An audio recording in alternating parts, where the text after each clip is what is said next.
Number 9, a pope who can't admit mistakes. I'm now fully into the field, not of causes of abuse, but of causes of the response to abuse. Though the ones I've already talked about have affected that as well.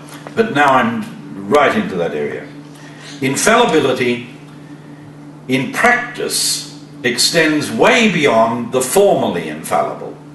It's a phenomenon known within the church as creeping infallibility, where infallibility creeps down and applies to more and more things.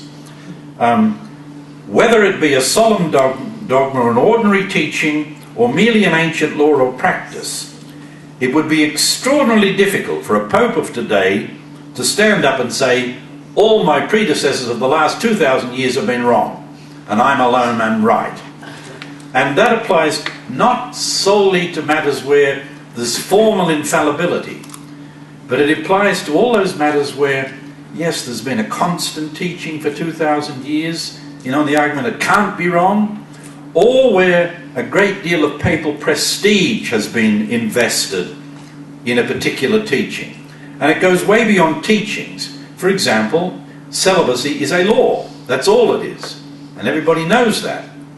But it would take a really courageous pope to say, look, they might all have been wrong, so I'm going to put it on the table for discussion.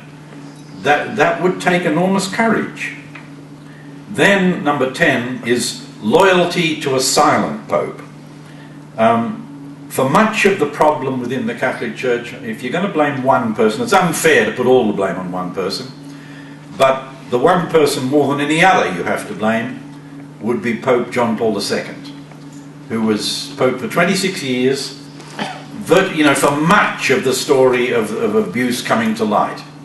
Imagine this, way back in 1988, let's say, he'd come to the microphone in St. Peter's Square and said, look, I've just been presented with a report detailing all these acts of sexual abuse by priests throughout the world. I've never read anything more horrifying in my entire life, and I'm going to fight this with every power I have, and I call on every bishop in the world to support me. We are going to reach out to victims. We will not worry about the name of the church. If he'd said all that back in 1988, how different things might have been. See, bishops take an oath of loyalty to the Pope. Not God, by the way, not the Church, the Pope. And they're very loyal to that. And I'm not saying that every bishop would have listened to the Pope and done exactly what he was asked to do, but I do believe it would have made a profound difference. The difference would have been this.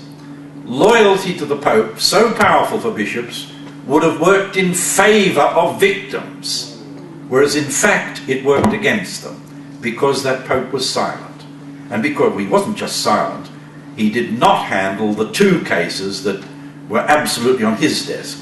The Cardinal Archbishop of Vienna of the time, and then the leader of the Legionaries of Christ, the infamous Maciel del Golado. With authority goes responsibility. And he many times claimed the power, the authority. He has to admit the responsibility.